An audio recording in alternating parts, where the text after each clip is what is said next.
Kamu sadar nggak sih, tiap bulan bioskop Indonesia tuh nggak pernah absen dari yang namanya film horor lokal. Iya, horor serem lah, horor yang bikin merinding lah, horor yang banyak jump scare-nya lah, sampai horor yang acting aktornya absurd pun juga muncul di bioskop. Alur cerita filmnya gimana? Ya, klise banget, mutar-mutar di situ aja. Tapi anehnya, ada aja yang nonton. Bahkan bisa dibilang filmnya itu lumayan laris. Dan waktu aku ngecek web 21, ternyata di bulan Juni ini ada 6 film horor Indonesia yang rilis. Mulai dari Lorong Kos, Tenung, The Dark House, Jalan Pulang, Malam Jahanam, sampai Syirik, Danyang Laut Selatan.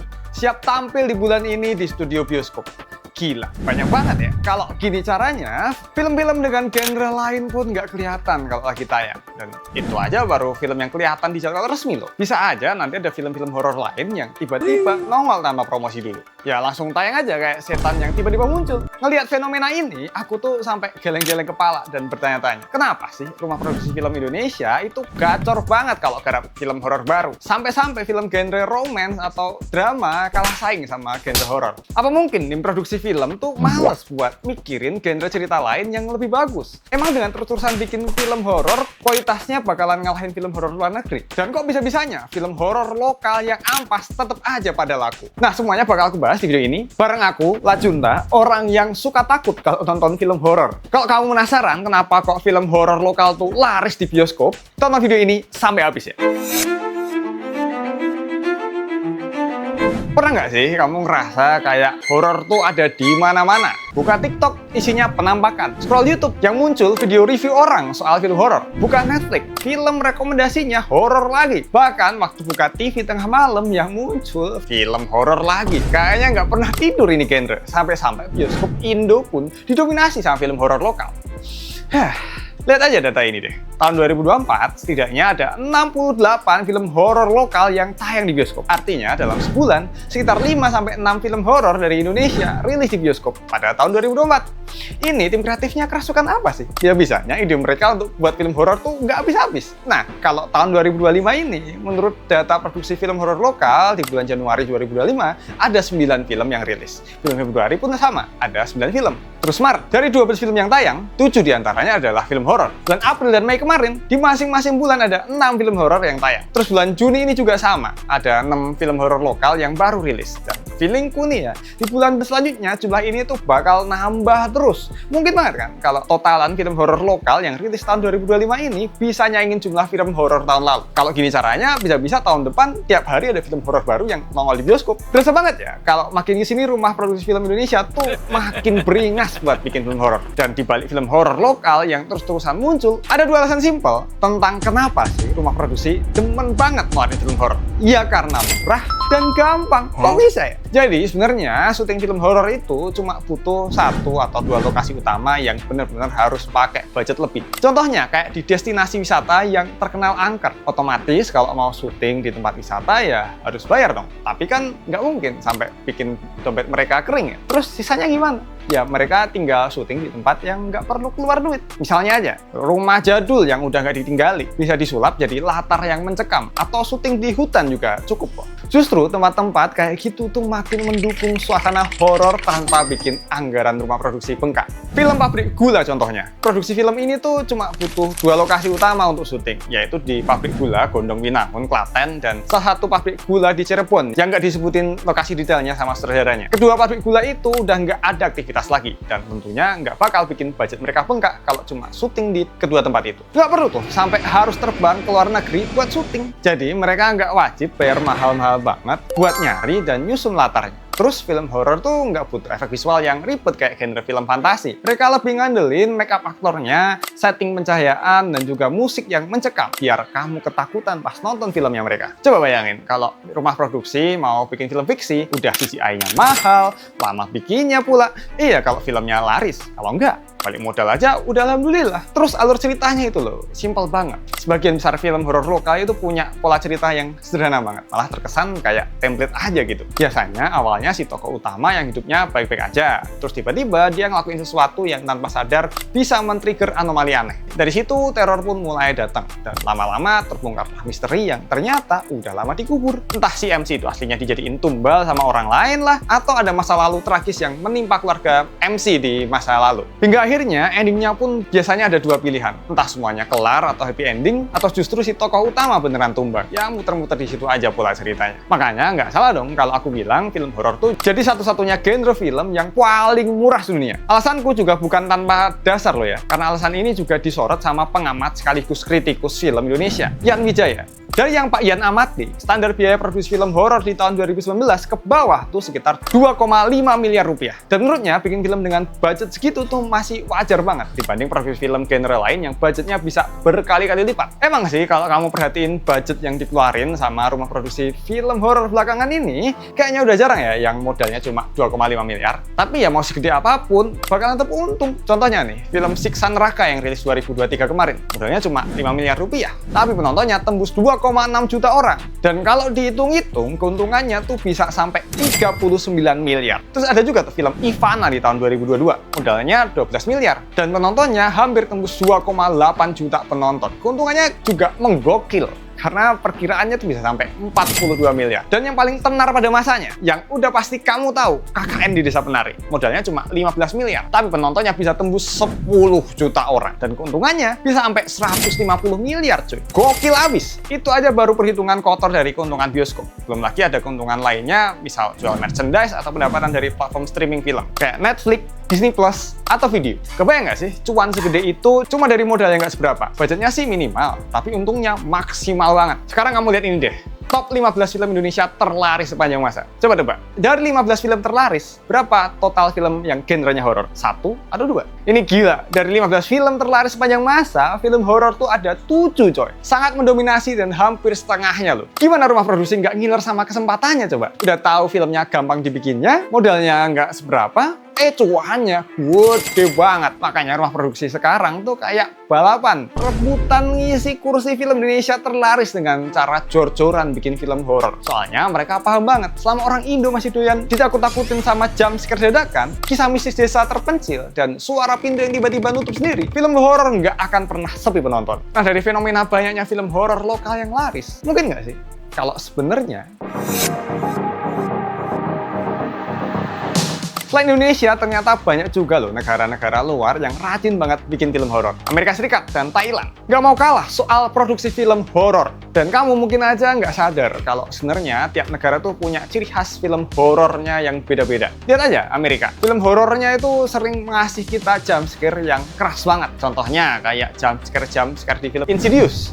Nah, kalau Thailand, mereka tuh jago banget bikin film horor komedi. Kiranya meski banyak adegan yang kocak, horornya tuh tetap bagus loh. Visual hantunya masih bisa bikin merinding, kayak film Pimak yang sukses banget ngegabungin unsur serem dan kocak tanpa ngerusak alur ceritanya. Jadi walaupun ketawa, nyereminnya tuh tetap dapat. Bisa lah bikin kamu takut ngaca pas lagi sendirian di rumah. Kalau nonton film horor di luar negeri, pengalaman horornya tuh bisa dapat banget dari awal sampai akhir. Cerita di filmnya tuh bikin tegang mulu. Jujur aja deh, waktu aku nonton film Final Destination di bioskop, parnonya nggak ketulungan.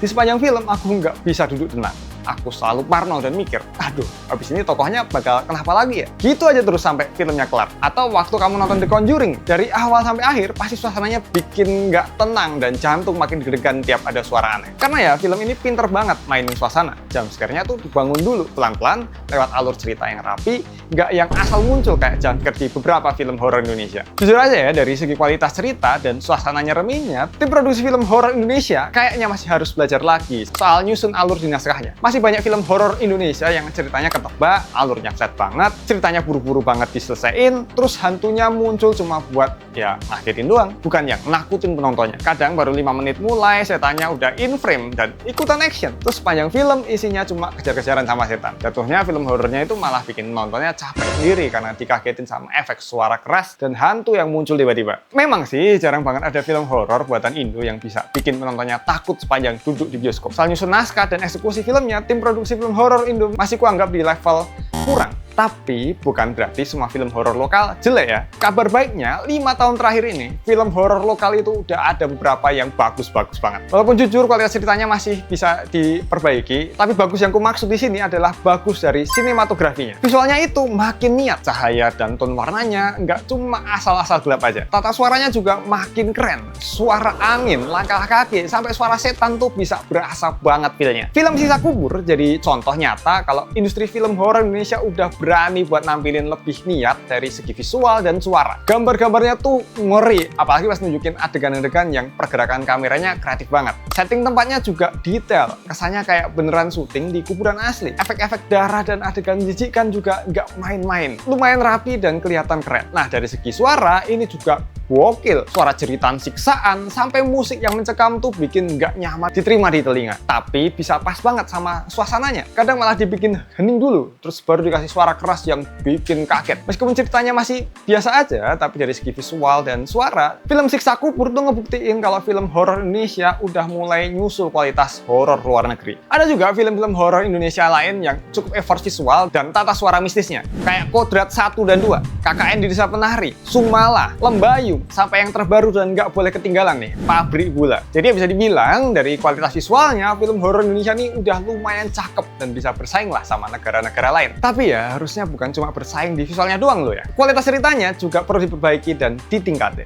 Soalnya di kerjaan pun aku nggak bisa kalau cuma ngandelin hasil video yang visualnya cakep. Tapi cerita atau topik yang mau disampaikan juga harus kuat. Sebagai orang yang sering banget bikin skrip, bolak-balik convert file Word ke PDF dan susun bahan presentasi buat meeting, aku butuh software yang nggak cuma bisa bikin kerjaanku rapi, tapi juga praktis, lengkap dan aman. Makanya sekarang aku pakai WPS Office, satu aplikasi yang ngebantu semua kerjaanku jadi efisien. Apalagi buat kamu pelajar atau mahasiswa yang sering buka Word, Excel, atau PowerPoint dan suka ngerasa ribet karena harus pindah-pindah aplikasi. WPS solusinya. Sambil aku jelasin keunggulannya, kamu bisa langsung kepoin website WPS lewat link di deskripsi videoku yang di bawah ini. Serius deh, WPS tuh game changer buat pelajar kayak kamu dan pekerja kayak aku yang butuh aplikasi Office anti ribet. WPS Office itu all-in-one Office solution yang bisa bantuin kamu nulis, nyusun tabel jadwal, bikin presentasi, sampai ngedit file PDF. Cuma butuh satu tempat tanpa harus bolak-balik buka aplikasi lain. Plus ukurannya cuma 214 MB, jadi super ringan dan nggak bikin laptop lemot. Simple dan super praktis banget kan? Kalau ditanya kenapa sih aku yakin banget buat pakai dan nyimpen dokumen di WPS Office, jawabannya simple. Karena kredibilitasnya udah teruji. Berdiri sejak 1988, WPS punya pengalaman 36 tahun di bidang software dan sekarang punya 600 juta pengguna aktif per bulan di 220 lebih negara. Jelas banget kan kalau kredibilitas WPS ini memang udah di ACC secara global. WPS sendiri punya sistem keamanan data yang ketat banget, jadi kamu nggak perlu khawatir soal data bocor. Karena WPS udah dikenal sebagai salah satu software yang punya prioritas tinggi dalam urusan keamanan. Dan paling penting, gratis. Serius deh, kamu bisa dapetin fitur-fitur yang aku sebutin di atas tanpa perlu langganan berbulan-bulan, kayak software Office lain. Dan kalau kamu minat untuk upgrade ke premium,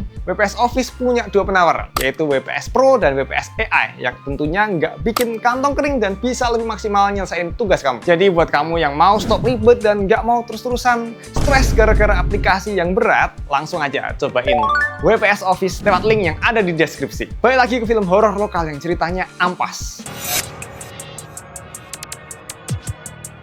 Keren banget ya, film horor lokal itu ceritanya masih banyak yang ampas. Meskipun film horor lokal sering banget rilis, heran deh, orang Indo tuh kayak nggak pernah bosen buat ngeramein bioskop tiap ada film horor baru. Contoh paling nyata ada di film Dosen Goib ini. Di YouTube udah digoreng sampai diampas-ampasin sama YouTuber yang suka review film, kayak si Ngelantur ini. Bayangin aja, hantunya tuh nongol cuma buat ngeprank orang tanpa alasan yang jelas. Gak dijelasin dari awal sampai akhir cerita, cuma muncul aja tiba-tiba di klimaksnya. Lah, niat amat setannya ya. Anehnya ada aja yang nonton. Dan bukan cuma Dosen Goib aja, banyak film-film horor lokal lain yang gak kalah absurd dan ikutan digoreng. Entah karena ceritanya aneh, konfliknya maksa, atau CGI-nya yang cringe banget, kayak Pemandi Jenazah, Waktu Maghrib, Saranjana, Panggonan Wingit, digoreng sampai gosong. Tapi ya itu tadi, meskipun banyak yang bilang filmnya jelek, filmnya kok tetap aja laku. Kok bisa ya? Ternyata nonton film horor di bioskop bukan cuma sekedar nonton, tapi juga soal ngerasain pengalaman yang bikin tegang. Karena setelah aku ngerasain nonton film horor di bioskop, itu feels-nya beda banget. Apalagi kalau nonton bioskopnya ramean bareng teman-teman atau keluarga. Momen pas bioskop kaget bareng gara-gara jumpscare itu nggak bakal didapetin feels-nya kalau nonton di rumah. Jadi walau filmnya nggak jelas, tapi momen seru dan kagetnya bisa tetap dapat. Apalagi nih, film horor Indo sekarang mulai kelihatan arahnya. Kalau dulu film horor lokal tuh ngandelin adegan-adegan mesum buat narik penonton, tapi sekarang film kayak gitu tuh justru nggak laku. Penonton zaman sekarang lebih nyari film horor yang banyak jump scare-nya, yang bisa bikin kaget bareng, dan yang visualnya niat. Jadi jelas, yang laku sekarang bukan film horor yang panas, tapi horor yang benar-benar bisa bikin penonton tegang dan kebawa sama suasana. Dan uniknya, orang Indo ini, kalau kamu sadar, mereka punya hubungan spesial sama hal-hal mistis. Kepercayaan orang Indo terhadap hal mistis itu masih sangat tinggi dibanding negara-negara tetangga kita. Pamali, dukun, hantu, dan semua hal yang tidak kasat mata masih nempel banget sama kebudayaan Indonesia. Misalnya aja, waktu kecil dulu, kamu pasti pernah dengar cerita-cerita kayak jangan main pas maghrib, nanti diculik wewe. Atau jangan deket-deket sama pohon pisang, ada pocong yang jagain. Dan cerita-cerita itu pun masih kebawa sampai kamu gede. Sehingga waktu ada film horor yang ceritanya soal pesugihan, arwah penasaran, atau rumah berhantu, kamu dan orang-orang lainnya yang tumbuh bersama cerita-cerita mistis itu otomatis tertarik buat nonton filmnya di bioskop. Karena kamu dan mereka itu kepo sama isi filmnya dan merasa relate setelah dikasih spoiler. Terus juga, orang-orang yang udah nonton film horor di bioskop secara nggak langsung ikut bantu promosiin filmnya. Entah mereka suka atau nggak suka sama filmnya. Ujung-ujungnya tetap aja diceritain ke temen atau keluarga. Nah, yang dengar ceritanya pun jadi kepo dan akhirnya ikut nonton juga buat ngerasain sendiri pengalaman nontonnya. Selain soal feels dan budaya mistis yang udah mendarah daging, faktor lain yang bikin film horor lokal selalu rame ya karena FOMO, alias takut ketinggalan sama yang lagi rame. Gengsinya beda aja gitu kalau teman-teman kamu udah pada nonton film horor yang lagi tayang di bioskop, terus cuma kamu sendiri yang belum. Apalagi kalau filmnya banyak adegan jump scare absurd atau ending yang katanya bikin penonton sebioskop ketakutan. Nanti di tongkrongan jadi nggak nyambung dong pas mereka bahas adegan hantu atau setan yang muncul. Jadi meskipun udah tahu filmnya ampas, tetap aja beli tiket dan nonton bareng demi bisa relate sama obrolan di tongkrongan. Tapi ya kualitas film horor lokal kayak gini-gini aja, terus kapan rumah produksi mau muter otak lebih keras dan niat untuk bikin naskah yang keren? Kalau kita sebagai penonton terus-terusan cuek sama film yang biasa-biasa aja, ya mereka nggak bakal belajar buat memperbaiki kualitas cerita dan pengalaman nonton yang bakal kita dapetin. Masa kamu mau dimanfaatin terus-terusan sama studio film yang cuma peduli sama duitmu tanpa mikirin kualitas filmnya sendiri? Nah, kalau kamu pikir cuma film horor yang jadi perhatian karena kualitas ceritanya, kamu juga wajib tahu soal nasib film animasi lokal. Ada satu video yang aku bahas khususnya tentang ini, Jumbo sukses, kok film animasi lain bangkrut? Yang ini nih, tonton ya, biar kamu nggak ketinggalan insight seru soal kenapa cuma Jumbo yang bisa sukses besar. Nih, buruan.